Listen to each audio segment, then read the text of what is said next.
Christ alone, my hope is found. Haleluya, saudara-saudara, selamat sore.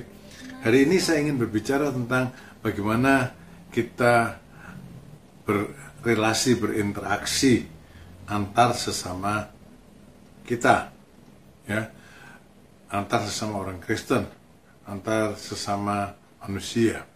Di dalam 2 Korintus pasal 1-12, inilah yang kami megahkan, yaitu bahwa suara hati kami memberi kesaksian kepada kami bahwa hidup kami di dunia ini, khususnya dalam hubungan kami dengan kamu, dikuasai oleh ketulusan dan kemurnian dari Allah, bukan oleh hikmat duniawi, tetapi oleh kekuatan kasih karunia Allah.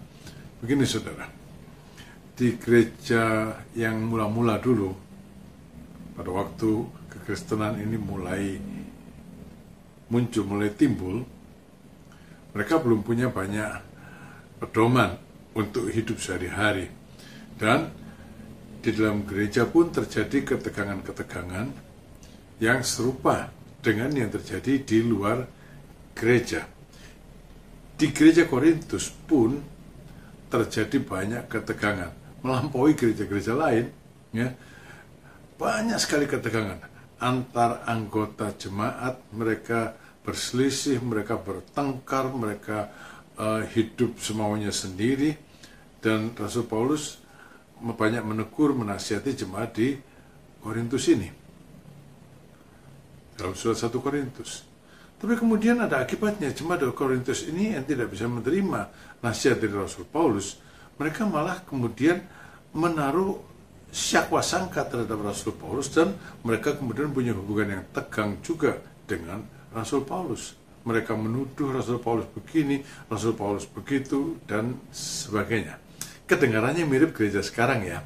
Banyak gereja juga berada dalam ketegangan yang hampir sama, ya. Dan banyak gereja juga jemaatnya menuduh pendetanya begini dan begitu, ya. Tapi bukan di tempat saya, saudara-saudara. Dan di tengah-tengah ketegangan yang terjadi itulah Rasul Paulus kemudian berkata kepada jemaat, kalau saya punya pedoman yang berasal dari Allah untuk mengatur hubungan kami dengan sesama manusia di dunia ini, untuk hubungan kami dengan kamu, kata Rasul Paulus.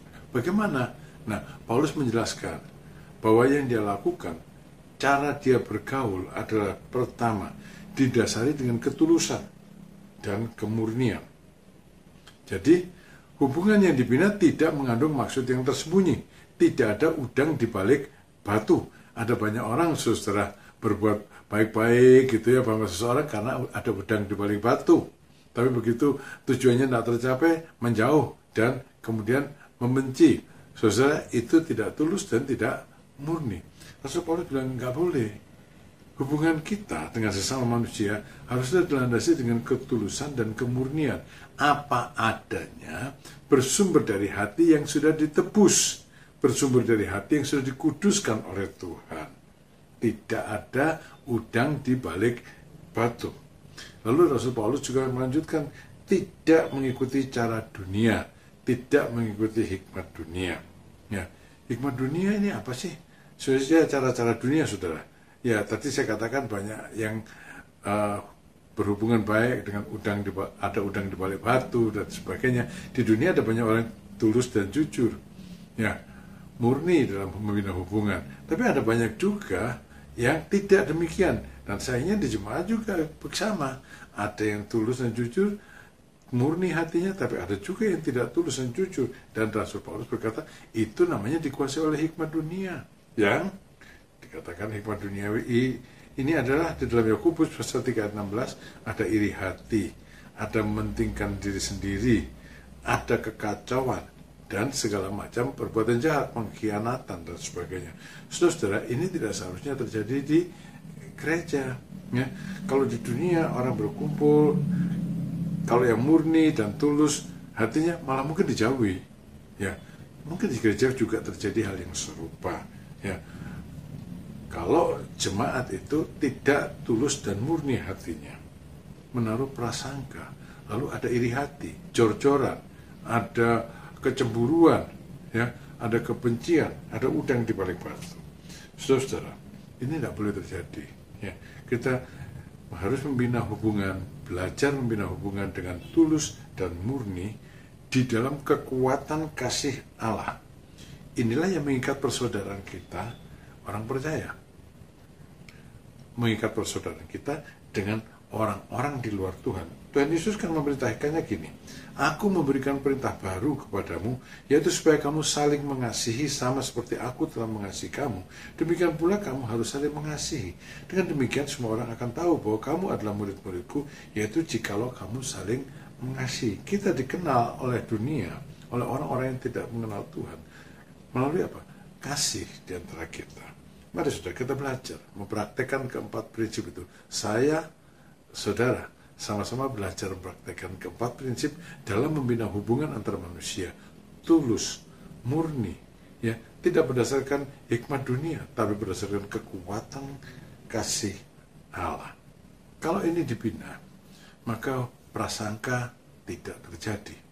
Sayangnya di kota Korintus, di jemaat Korintus, Paulus yang melakukannya seperti ini, tulus, murni, tidak mengikuti cara dunia, tidak mengikuti hikmat dunia, dikuasai oleh kasih Allah, tapi jemaatnya pada waktu itu tidak atau belum. Akibatnya Paulus itu seperti orang yang bertepuk sebelah tangan. Saudara, relasi kan hanya bisa terbentuk oleh dua orang, ya, saling timbal balik. Nah, saudara-saudara, seringkali terjadi adalah orang-orang yang tulus, murni, dan sebagainya tidak disenangi, ya, karena tidak pernah berbahasa basi. Tapi saudara, kalau ini kita praktekkan dengan benar, maka hubungan kita, hubungan sesama anggota, hubungan kita dengan sesama manusia akan selalu berjalan sesuai dengan kehendak Allah. Mungkin tidak baik dalam pandangan manusia, tapi sesuai dengan kehendak Allah.